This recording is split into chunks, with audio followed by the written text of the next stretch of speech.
Mhm. Alors, très intéressant. Merci d'être là. Nous savons pourquoi vous êtes là. Évidemment, on a eu beaucoup de messages. Beaucoup de personnes nous ont demandé de faire une vidéo sur cette histoire. Et au départ, ça ne m'intéressait pas. Mais je trouve ça très intéressant pour beaucoup de personnes, en tout cas. Je pense que ça va aider beaucoup de personnes. On va commencer par suivre une vidéo qui englobe un peu ce qui s'est passé. Nous avons tous évidemment vu ce qui s'est passé aux Oscars. Mais suivons. It was a great night tonight. Okay, what did First you... of all, I seen a man stand up for his wife, which we don't see that much anymore.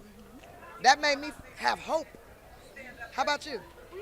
I How wanted, did you feel about it? I wanted your opinion on it because you're a comedian. And so it was that thing where, like, was that joke too far? How did you feel about what Will did? Because you are someone who's done comedy, and yet, like you just said, you saw a man... Et ça, defending his c'est wife. Tiffany Haddish. I want to know how you felt about it. Would you want your husband to do that for you if you was clearly hurt? I mean, they put her face up on the screen. He looked over at his wife. She was hurt. What would you want? I would want him to defend me. The thing that made me sad was, like, this was a big night for Will. And then you saw that emotion for him, and it was like, God, it's just, I can't, I don't think I've still processed how this night went, you know? Well, I just know she better take care of Et ça, business c'est when they get Tiffany home. Haddish. Because I know I would. If my man did that for me, I'm just saying. Yellow. Tiffany Haddish, évidemment, a fait un commentaire, beaucoup de personnes d'ailleurs, disant c'est génial de voir un homme se lever et défendre sa femme en public.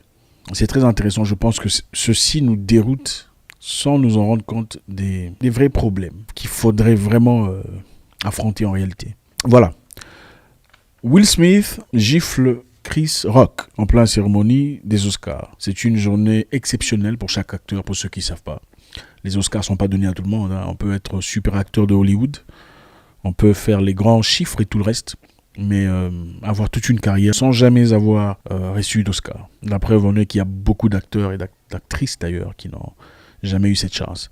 Une opportunité de vie pour Will, donc une journée censée être une journée pour lui, une grande journée de gloire, une journée extraordinaire, mais clairement qui a été gâchée à cause de beaucoup de choses. On verra ici à la fin de cette histoire qu'est-ce qui s'est réellement passé. Pas seulement qu'est-ce qui s'est réellement passé, mais surtout pourquoi on n'épouse pas n'importe qui. Il faut beaucoup de patience, je sais que ça ne va pas faire plaisir à tout le monde, mais on s'en fout. Je pense que la vérité est généralement détestée de beaucoup, mais elle reste la vérité.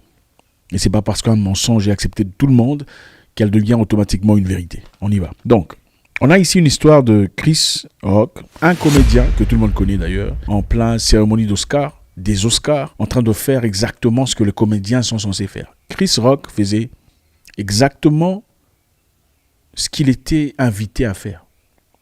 Plaisanter. Pour ceux d'entre nous qui ont déjà participé dans des événements de comédie internationale, de grande envergure, vous savez exactement, si vous vous mettez à la première ligne, certainement on va parler de votre visage. Si vous avez une grosse tête, attention, on fera un commentaire sur votre grosse tête. Si vous êtes mal habillé ou pas bien présenté, vous avez un partenaire beaucoup plus âgé ou beaucoup trop jeune pour vous, on fera probablement un commentaire sur ce sujet. Et vous ne venez pas là pour vous fâcher disant « Pourquoi tu parles de mon partenaire, bien qu'il ait 50 ans de plus que moi ?» Ça, c'est entre parenthèses. Qu'est-ce qui s'est passé ici exactement? Chris Rock a fait un commentaire sur Jada Pinkett Smith, disant « Jada, je t'aime. » Et je suis pressé de voir le film G.I. Jane 2. Je suis pressé de voir le film G.I. Jane 2. C'est-à-dire quoi? G.I. Jane 1 était très intéressant. Je suis pressé de voir la seconde partie avec toi. Pourquoi? Il faisait justement allusion à la coiffure de Jada Pinkett Smith, dans ce cas. Coiffée, vous voyez exactement ce que c'est.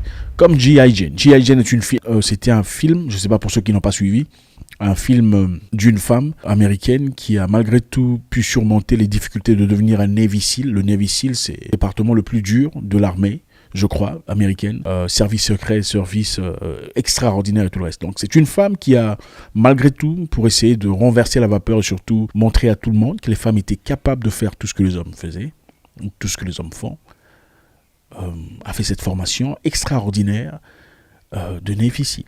Un film excellent pour ceux qui n'ont pas suivi. Donc, le commentaire de Chris était autour de ça, disant « Je suis pressé de suivre la seconde épisode, la deuxième partie, la suite du film G.I. Jane, avec toi comme actrice principale. » Et au départ, suivez, qu'est-ce qui s'est passé? Will Smith riait. Il a pris simplement ce commentaire comme une blague. Comme tout le monde d'ailleurs. Tout le monde dans la salle. Écoutez, tout le monde dans la salle. Tout le monde était en train de rire. Mais qu'est-ce qui s'est passé? Quelque chose de très crucial. Il a regardé sa femme. Et la femme a envoyé des signaux disant non, non, non, tu dois réagir. C'est en ce moment-là que Will, du haut de ses 6 feet 4, c'est combien? 1m94, marche bonnement avec toute son expérience de film après avoir tourné tout ça là, Mohamed Ali et tout le reste. Donc il a toutes les capacités physiques d'un homme fort, un homme grand. Il va devant et gifle de manière flagrante Chris Rock, excusez-moi. Chris Rock surpris, évidemment, vous voyez sa réaction. Et qu'est-ce qu'il dit encore?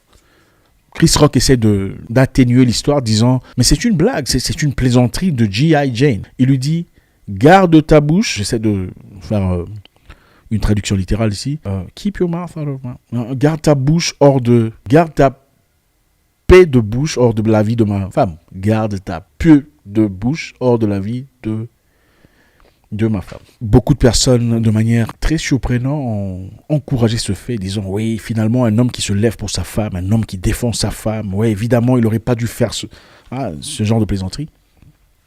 En réalité, Jada Pink souffre d'alopécie, et Chris n'était pas au courant de ça. Elle souffre d'alopécie, une condition, je ne suis pas médecin, mais une condition de perte de cheveux. Ça peut arriver à n'importe qui, ça arrive aux hommes tout le temps. Écoutez, d'abord ici, je voudrais qu'on comprenne qu'il est très important de défendre sa femme. D'accord? C'est très, très important. Quand tu es un homme, un vrai, tu défends ta femme, quoi qu'il en soit. C'est ton épouse, la mère de tes enfants. En tout cas, tu donnes ta vie pour elle. Mais dans ce cas, on le fait pourquoi? Quand elle est en danger, quand elle est menacée, quand elle est en difficulté. Ma question ici est celle-ci. Est-ce que Jada Pinkett Smith était en danger? Absolument pas. Le commentaire de Chris était déplacé à ce point où il méritait d'être giflé en public? Absolument pas. Jada Pinkett Smith était-elle capable de se défendre? Oui. Mais qu'est-ce qui s'est passé? Un drame incroyable, là où Will Smith, du haut de sa grandeur, I Am Legend, Independence Day, Men in Black, se lève pour aller agenouiller un monsieur qui est presque la moitié de sa taille. Comment vous comporterez-vous? Comment réagirez-vous si vous voyez un homme grand taper sur un homme petit? Dites-moi honnêtement. Ça ne marche pas, ça ne fonctionne pas. Est-ce que Will Smith voulait vraiment le faire? Je ne pense pas. Mais il était essentiel d'exécuter les ordres. Sinon, à la maison, il vivrait un moment très difficile. Je ne sais pas si vous remarquez, Will traverse un moment particulièrement difficile. Ok? Il traverse un moment difficile. Et beaucoup de personnes ne comprennent pas. Quand tu associes ta vie à une personne qui n'a rien à voir avec ta destinée, qui n'a rien à voir avec la grandeur qui t'a été conférée, tu seras obligé de toujours tirer cette personne vers toi. Voilà pourquoi je décourage les gens de choisir ou de prendre des gens broken, des gens brisés. Excusez-moi, nous ne sommes pas à l'église. Dans toute votre bonté, je pourrais comprendre que vous désiriez prendre quelqu'un de brisé, de par terre, essayant de faire le docteur ou l'infirmière, mais ça ne vient jamais sans conséquence. Et Will, aujourd'hui, est victime de ses propres choix. Pouvait-il aller et dire à son ami, comme un homme, disant, écoute, je ne suis pas d'accord, je n'aime pas le commentaire que tu as fait à propos de ma femme, je trouvais ça irrespectueux. Oui, il aurait pu le faire. Il aurait pu d'ailleurs le faire sur place dans la salle. Et je pense que celle-là l'aurait grandi encore disant, écoute Chris, je t'aime bien, mais fais pas de commentaires sur la tête de ma femme. Elle traverse un moment difficile. Cette maladie est curable. Oui, elle est curable. Est-ce un cancer de 4e degré? Absolument pas. Si c'était un cancer, on aurait compris la réaction on aurait plus ou moins compris au moins le drame autour de cette histoire. Mais une question d'alopécie qui arrive aux hommes tout le temps, et les gens s'en moquent. Combien de gens traversent des moments difficiles de ce sort? Et beaucoup de gens s'en moquent. Combien d'hommes traversent des difficultés, que ce soit érectiles, sexuelles, masculines, et beaucoup de gens s'en moquent. Beaucoup de personnes. D'accord, on va rentrer dans le passé pour comprendre le pourquoi de tout ça. Beaucoup de gens regardent ce qui se passe aujourd'hui, ne comprenant pas ce qui s'est passé dans le passé. Et moi, j'aime rentrer dans le passé. L'homme ne change pas, il devient de plus en plus lui-même. Ceci n'est que le résultat d'un homme qui a attaché sa vie à une femme pour laquelle il n'était pas le premier choix. Je répète, ceci n'est que le résultat d'un homme qui a lié sa vie. Il a épousé une femme pour laquelle il n'était pas le premier choix. Pour ceux qui ne savent pas, Jada Pinkett Smith a eu une relation très particulière avec Tupac. Ouais, Tupac. Le gangster Tupac, le grand Tupac. C'est une femme qui a grandi sans papa, évidemment, dans les Project American, c'est-à-dire dans les ghettos américains. Et il a rencontré Tupac, un homme très charismatique que beaucoup connaissent ici d'ailleurs, en tout cas pour ceux qui sont nés dans ce temps-là. Un homme très charismatique, très fort, un homme incroyable. Et Jada Pinkett Smith, qui n'avait jamais eu de père, a trouvé en Tupac beaucoup de choses. Le gangster, le mentor, l'homme, dans toute sa perfection. Donc c'est ça. Voilà pourquoi je vous dis quand les femmes grandissent sans papa. Quand une fille grandit sans papa, il y a généralement beaucoup de problèmes. Très peu guérissent de cette histoire. C'est difficile d'avoir de référence de quel genre d'homme il faudrait pour sa vie. Parce qu'on n'a jamais vu papa, comment papa traite maman. C'est très difficile. Le premier amour de la femme, c'est son père. Quand le père a été absent, il va chercher l'amour ici et là. Et elle se perd, excusez-moi. Donc, Jada Pinkett Smith a une relation très particulière. C'est difficile de décrire parce qu'elle est toujours très approximative. Mais les données sont là, disant qu'ils ont une relation intime, Jada Pinkett Smith et Tupac. Et pendant ce temps, Tupac ne voulait pas d'une histoire vraiment, vraiment solide. Vous comprenez un peu, c'était un gangster, c'était un mec que tout le monde voulait, c'était un alpha, c'était un homme fort, il disait ce qu'il pensait.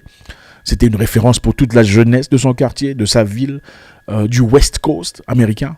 Et c'était l'homme, hein, ok? C'était l'image de l'homme pour beaucoup de femmes.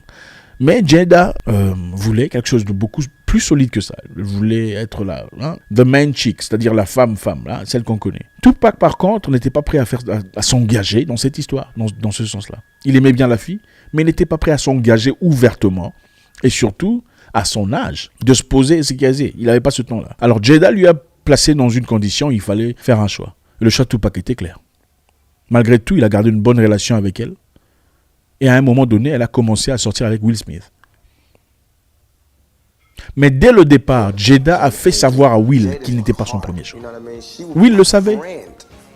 Will, c'était un jeune homme de Philadelphie, un jeune rappeur propre. Vous voyez un peu, pas le ghetto, le fort, le dur, absolument pas. Il n'avait rien à voir avec Tupac. C'était le nord et le sud. Jada était claire. Elle lui a montré que Tupac était l'image d'homme qu'elle voulait. Et Will a pensé pouvoir peut-être un jour arriver à ce point-là.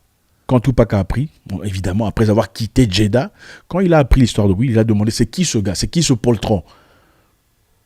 Elle a eu peur. Elle a demandé à Tupac de ne rien faire de ne pas envoyer ses gangsters pour aller cogner sur Will. Pendant que Will essayait de comprendre, évidemment, comme chaque homme essaie de comprendre, qu'est-ce qui se passe, c'est quoi ce genre de relation que tu entretiens avec ce monsieur. Elle lui dira, t'inquiète pas Will, tu sais, comme Will le dit lui-même dans son interview à Breakfast Radio, il dit, Jada me dit, vous avez beaucoup en commun, d'accord? Vous avez beaucoup de choses en commun, toi et lui, t'inquiète pas. Je suis certain que vous vous comprendrez très bien. Mais Will, d'après son expérience personnelle, avec Tupac, quand il était dans la salle, Tupac l'ignorait complètement. Évidemment, attitude d'alpha. Tupac l'ignorait complètement, l'effaçait, et Will n'avait pas le courage d'entamer quelconque relation ou quelconque conversation avec Tupac. Beaucoup d'alpha, évidemment, n'ont rien à dire à leur successeur, en tout cas en termes de femmes, n'est-ce pas? Qu'est-ce qui s'est passé après? Will s'est senti, comme il le dit lui-même, incapable d'atteindre, incapable de représenter l'image de Tupac. Il n'était qu'un petit rappeur de Philadelphie, pendant que Tupac était le grand gangster rappeur de West Coast. Donc c'était l'homme fort, le alpha, pendant que lui n'était qu'un petit là en train d'essayer de tirer une petite partie de son côté. Essayant, en tout cas pour tout, de gagner l'intérêt de la fille. À la mort de Tupac, la fille était dévastée. Mais ils étaient déjà fiancés. Elle et Will Smith. Elle était dévastée de la mort de Tupac. On pourrait comprendre, notre justification serait quoi? Ah oui, évidemment, ils étaient amis, tu vois, tout ça. Mais après un moment, ça passe, n'est-ce pas? Beaucoup d'années plus tard, Jada Pinkett Smith souffrait toujours de la mort de Tupac. Je vais vous montrer ici. Écoutez, ce n'est pas n'importe qui qu'on approche dans la vie. Et je vous dis, le passé d'une personne est très important. Il ne faut pas me dire mon passé, c'est mon passé. Rien à foutre. Si on parle pas de ton passé, moi je ne veux rien avoir avec toi. Absolument pas. Ne me dites pas, quand vous partez chercher un boulot, on vous demande votre CV. Pourquoi? Pourquoi on vous demande votre CV? Pourquoi vous ne dites pas mon passé, c'est mon passé, prenez-moi maintenant? On vous demande votre CV pour comprendre votre parcours. Parce que même inconsciemment, l'homme sait, même les hypocrites savent que l'homme ne change pas. Il devient de plus en plus lui-même. Dans une lettre de Willow, après avoir eu des enfants, ils ont eu des enfants. Will Smith et Jada Pinkett Smith ont eu des enfants. Et la petite fille de Will Smith qui écrit une lettre à Tupac, qui est déjà décédé très longtemps, avant son existence. Tupac manquant, c'est en 96, 97, avant la naissance de Willow. Elle écrit une lettre à Tupac. D'accord? On va lire, on va essayer de faire son français. La lettre de Willow, la fille de Jada Pinkett Smith, ou la fille de Will Smith, à Tupac.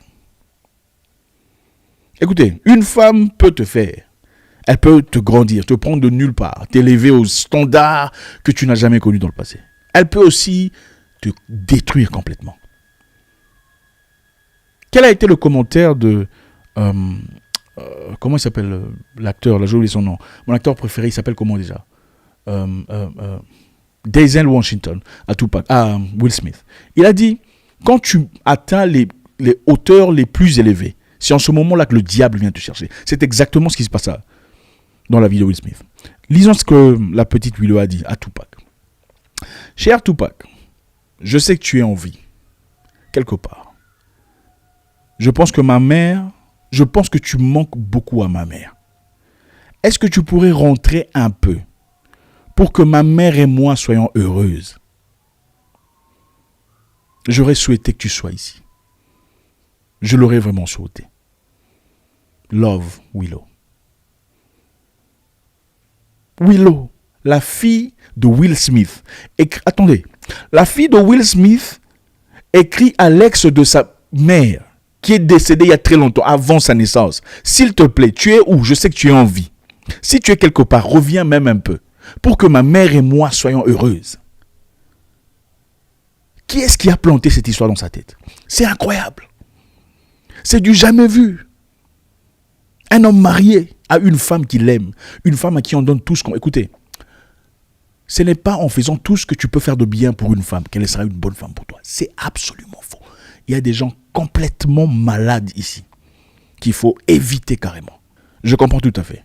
Très souvent, nous hommes, on a tendance à penser que la féminité a tout à voir avec la beauté extérieure. Les formes, le français pour les francolâtres qui sont esclaves, sa façon de parler, l'élégance, ça n'a absolument rien à voir. Il y a des femmes qui n'ont aucune élégance externe directement palpable. Mais il faut bouger la poudre, la poussière pour voir ce qu'il y a au plus profond. On continue notre histoire. Comment est-ce que Willow, la fille de Will Smith, pourrait écrire une lettre à un mort? Qu'est-ce qu'elle dit à sa fille? Parce que les mamans parlent à leur fille pendant que les papas ne sont pas là. Qu'est-ce qu'elle dit à sa fille? Pauvre Will Smith. Qu'est-ce que sa femme dit? Elle pleure tout le temps. Cette femme, avec beaucoup de respect, à chaque fois qu'elle est dans le plateau, quand on lui pose des questions sur Tupac, elle se met à pleurer. Tupac est mort depuis longtemps, il est parti. Il a eu des relations intimes avec plusieurs femmes après elle. I knew he was gone. You know, and a lot of people, talk about my relationship with Pac and trying to figure that out, and that was a huge loss in my life. Absolutely. Yeah. Because he was one of those people that I expected to be here. My upset is more anger. Mm-hmm. You know what I'm saying? Because I feel that he left me. Voilà pourquoi on vous dit qu'il ne faut jamais épouser une femme pour laquelle tu n'étais pas le premier choix. Il ne faut jamais le faire. Et voilà pourquoi je décourage à beaucoup de personnes. Quand vous courez après une femme pendant un temps, elle ne veut pas de vous. Vous forcez, elle ne veut toujours pas de vous. Vous forcez pendant longtemps, elle ne veut pas. Après un moment, elle change, elle veut. Il ne faut pas la prendre. Tu n'es pas son premier choix. Tu n'es absolument pas son premier choix. La seule raison pour laquelle elle t'a pris, la seule raison pour laquelle elle t'a finalement prise, c'est parce que là-bas, c'est fini. C'est parce que la personne peut-être qu'elle suivait ne veut pas d'elle. C'est parce qu'elle a compris finalement, je pense que je suis en train de perdre mon temps. Je veux te prendre. Tu n'es pas son premier choix. Voudrais-tu être le second ou le troisième choix de quelqu'un? Tu penses que tu ne vaux que ça? Avec 9 mois de grossesse de ta mère, toi tu dois être le deuxième ou le troisième. Pourquoi? On continue notre histoire. Will Smith traverse un moment particulièrement difficile. Et beaucoup de personnes, regardez un peu. Un homme qui vient sur le... Donc, en 5 minutes, il a changé de visage plus de 5 fois. Il a plaisanté. D'abord, il riait, ok, jusqu'à ce que sa femme réagisse ou sa femme le regarde. Il a changé d'humeur. Il est monté. Il a giflé son pote. Il est rentré. Il a dit F, choses qui ne sont pas acceptables, en tout cas dans ce monde-là. Il y a un règlement d'ordre sorti depuis 1997, après avoir eu des moments très difficiles, que tout le monde devrait respecter. Si des conditions pareilles se présentaient, il y a la sécurité qui devrait normalement le sortir. Personne ne l'a sorti. Personne ne l'a sorti. Dites-moi, avez-vous déjà vu des blancs se battre dans des Oscars?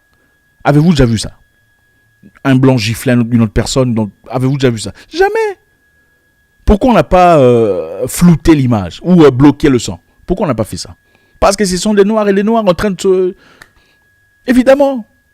Comment voulez-vous qu'on nous respecte? Évidemment. Black on black. Encore une fois. La bêtise. Jada Pinkett Smith est malade. C'est une femme malade. Pendant un moment, elle dit à son mari, évidemment, un bon mari. Vous savez, il y a des femmes qui ne méritent pas des bons maris. Il y a beaucoup de femmes qui ne méritent même pas d'être épousées. Je vous dis la vérité. Et si vous êtes une femme et vous avez des frères, vous devriez le savoir. Sinon, vous n'êtes qu'une hypocrite. C'est ça la vérité. Si vous ne savez pas qu'il y a des femmes qui ne méritent pas d'être épousées étant une femme, vous êtes une hypocrite. Vous êtes une hypocrite. Ah oui. Cette femme a demandé à son homme de garder la distance pendant un temps parce qu'elle avait besoin de healing. Healing, c'est quoi? Elle avait besoin de guérison. Ok? Donc, toi, tu restes dans ton coin, moi, je reste dans mon coin, parce que j'ai besoin de guérison. D'accord? Will l'a laissé faire ce qu'elle avait à faire, mais ils étaient toujours mariés légalement, évidemment, dans le respect. Elle a approché un mec au nom de August Alvina. August Alvina. Écoutez-moi cette femme en train de parler de August Alvina. Ça, c'est une émission qu'ils ont créée, Red Table. Yeah. Où ils viennent déballer leur histoire de vie, leur histoire personnelle de vie. Personne ne vous a pas demandé, vous venez déballer votre histoire. Écoutez. Absolutely. So what happened, Jada? Okay, so I think it was about 4 years ago. Started a friendship with August. And we actually became really, really good friends. And it all started with him just needing some help. You know, me wanting to help his health, his mental state, and we found all those different resources, you know, to Elle avait besoin de l'aider. pull him through. Hein? And sa santé from et sa santé there, mentale. you know, Elle est devenue you quoi? and Psychologue. I were going through a very difficult time. Yeah. And then what did you do, Jada? Well, you know, I think from there, you know, as time went on, I got into a different kind of entanglement. I think you need to say clearly what happened. And I got into an entanglement with August. That's what I said. Et Will Smith essaye d'avoir plus d'informations, n'est-ce pas? An entanglement? Yes. Yes. A relationship? Yes, it was a relationship. Absolutely. We decided that we were going to separate for a period of time and you go figure out how to make yourself happy. I was in a lot of pain and I was very broken. Now, in the process of that relationship, I definitely realized that you can't find happiness outside of yourself. And luckily enough, you and I were also going through a process of healing in a much different manner. What do you feel like you were looking for? I just wanted to feel good. It had been so long since I felt good. And Husband, now I got to be with you at the press conference while you tell the world about your transgressions. well, I love my baby. I'm gonna stand by my baby no matter what. No, I definitely understand why it would look that way or feel that way, but I actually don't look at it as a transgression at all. Through that particular journey, I learned so much about myself, and I was really able to do some really deep healing. It was really a joy to just help heal somebody. Yeah. Okay. Okay. I wish, I wish that wasn't the case. I do. I wish that wasn't the case. That's sure. If you expect to be with somebody for a lifetime. 25 years and counting. We ride together. We die together. Bad marriage for life.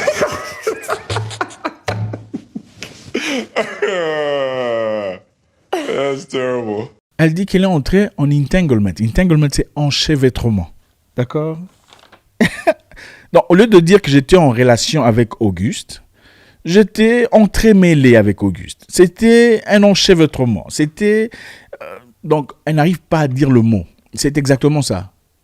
Elle n'arrive pas à dire le mot parce qu'elle a honte d'elle-même dans son subconscient. Alors, Auguste Alvina, c'est qui? Elle a connu Auguste Alvina à travers son fils. C'était le pote de son fils.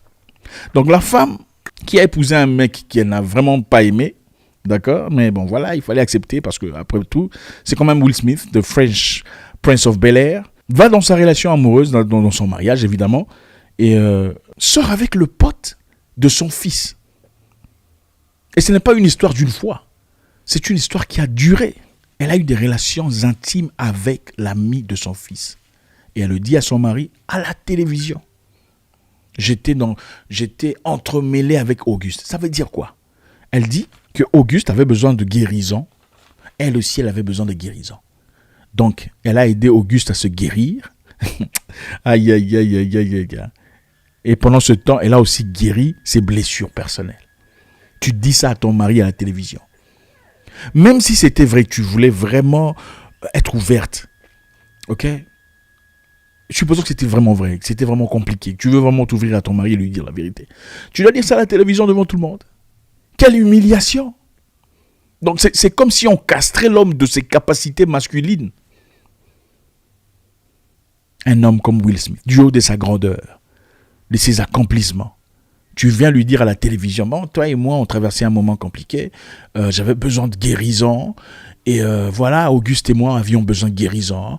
Je me suis jamais senti autant bien. Elle le dit à la télévision. Ça veut dire quoi? Quelle humiliation. Regardez l'image de Will Smith. Regardez son visage. Regardez son visage. Est-ce un homme heureux dans sa vie? Heureux d'avoir épousé une jolie femme qui parle bien français. Hein? Sa justification, j'étais en douleur, j'étais en plein douleur. Ok? Et pendant le processus, j'ai réalisé qu'on ne peut pas trouver la paix extérieurement. La paix doit venir de l'intérieur. Donc, elle essaie de normaliser la débauche. Normaliser la dépravation, l'avilissement en télévision. Tu vois, on avait besoin de guérir. C'est ça les bêtises du monde. Encore une fois, ce n'est pas n'importe qui qu'on approche dans sa vie. Cette même femme, c'est la femme qui était à l'origine des difficultés entre Jennifer Lopez et son épouse. D'après les rumeurs, Will Smith serait parti à leur maison de vacances où il avait trouvé son épouse avec Marc Anthony en train de... Qu'est-ce que vous voulez encore? La réaction de Will Smith aujourd'hui est une réaction simplement pour montrer qu'il est homme, qu'il est assez homme à sa femme. En fait, il vit dans un monde où il est essentiel pour lui de toujours prouver que c'est un homme. Et ce n'est pas... La gifle n'était pas destinée à Chris. La gifle, c'est destiné aux situations qu'il vit. C'est pour justifier à son boss, son patron, son épouse, que je suis assez homme. Parce que lui-même, au plus profond de lui, il sait qu'il n'est pas assez homme. Qu'est-ce qui se passe aujourd'hui? Après réflexion, beaucoup de ces personnes qui ont soutenu Will Smith ouvertement sont en train de changer leur version de l'histoire, changer leur opinion. On va probablement le retirer sa possibilité de devenir, des Oscars et tout le reste. Et il a beaucoup de chance d'ailleurs que Chris n'ait pas choisi d'aller en justice pour ça. Parce qu'il comprend que son gars est en train de souffrir. Le monsieur est en difficulté. C'est ça qu'on appelle du gaslighting. Quand tu dis à ta femme, vous avez fait quoi? Oh non, en fait, j'étais en difficulté. Moi, j'ai pas trouvé ça compliqué. J'avais besoin de guérir. Et je ne me suis jamais senti aussi bien. Ça veut dire quoi? Je ne me suis jamais senti aussi bien. C'est-à-dire que ce que moi je t'apporte ne signifie absolument rien. Donc tu peux faire tout ce que tu veux pour la femme qu'il ne faut pas. Ça ne marchera pas. Il ne suffit pas d'être quelqu'un de bien. Ça, c'est l'exemple d'un homme bien, un homme poli, sympathique. 25 ans de mariage. 25 ans de mariage. Est-ce que Will Smith est vilain? Il ne peut pas avoir une autre femme, une autre épouse, tout ça. Non. Si vous l'observez intelligemment, vous remarquerez que même quand il sort en public, il essaie toujours de mettre la femme en exergue. Il essaie toujours de mettre sa femme devant. C'est toujours sa femme. Même quand il s'agit de lui, c'est toujours sa femme qui est devant. C'est une narcissiste. C'est une pervers narcissique. C'est une malade. Elle fait du gaslighting. Te donner l'impression que c'est toi qui es fou. C'est toi qui as un problème. C'est ça ce que le gaslighter fait. On te donne l'impression. Non, en fait, c'est pas ce que tu crois. C'est mon pote. Tu es insécure. C'est ça, mon pote. Mon pote. C'est mon ami. Gardons la masculinité. Et c'est très important. Et c'est un peu ça. La direction que nous mène cette société libérale. Où on veut que les hommes deviennent des femmes et des femmes deviennent des hommes. Une femme trop forte. Vous n'avez pas besoin d'une femme trop forte. Vous n'avez pas besoin d'une femme trop forte. Absolument pas. Vous avez besoin d'une femme dans sa féminité. Et ça ne veut pas dire une femme qui ne travaille pas, une femme pas épanouie. C'est un gros mensonge. On peut être épanoui dans sa féminité. On peut être épanoui en étant une maman à ses enfants. On peut être épanoui en choisissant d'être féminine. Sans nécessairement devenir comme un homme. Être épanoui ne veut pas nécessairement dire avoir des business et tout ça. Absolument pas. Entrepreneur. Il y a beaucoup de femmes entrepreneurs qui sont du poison dans ton existence. Et elles vous feront du gaslighting disant « Ah, les hommes faibles, ils n'aiment pas des femmes fortes. » C'est n'importe quoi. Qui vous a dit ça? La plupart des femmes fortes, qu'on dit femmes fortes, sont des femmes qui ont grandi sans papa. Si pas sans papa, le papa était très agressif. Sinon, c'était un papa impudique, débauché, qui faisait souffrir leur mère. Comment une personne normale, une personne tout à fait normale, qui a grandi avec un papa aimant, te dirait qu'il n'a pas besoin d'un homme? C'est impossible. Ce n'est pas possible. Parce que le premier amour d'une femme, c'est son père. Ça, c'est une femme qui n'a jamais eu de père. Et son image de père, c'était Tupac, le gangster. Elle veut faire de Will Smith Tupac, c'est ça. Will Smith ne peut pas devenir Tupac. C'est impossible. Quand elle a regardé Will, c'était pour lui dire, dans ce cas, si Tupac l'aurait tué. C'est ce qu'elle a fait. En ce moment-là, le Will Smith acteur propre est parti. Le gangster est entré. C'était de la comédie. Il a essayé de jouer le rôle de Tupac, ce que Tupac ferait en ce moment-là. Tupac ne laisserait personne parler à sa femme comme ça. Mais c'est Chris Rock, s'il vous plaît. Will Smith, comme le dit toujours, il a toujours essayé de devenir comme Pac. Mais il ne peut pas devenir Tupac. C'est pas possible. Quand vous courez derrière une personne qui ne veut pas de vous, j'espère que vous savez ce que vous faites. C'est une histoire d'un moment où vous partez. Parce que si c'est pour le long trajet, il arrivera un moment où elle se souviendra que tu n'étais pas son premier choix. Ne vous en faites pas. Merci encore les amis. Je ne sais pas qu'est-ce que je peux rajouter aujourd'hui. Il y a tellement de choses à dire. Mais on ne peut malheureusement pas condenser ça. Ce n'est pas dans mes habitudes. Mais voilà. Je pense que c'était essentiel et très important pour toute la communauté d'en tirer quelques leçons très importantes dans la vie. Je vous souhaite une excellente journée. J'espère vous parler encore très bientôt dans une nouvelle vidéo. Au revoir.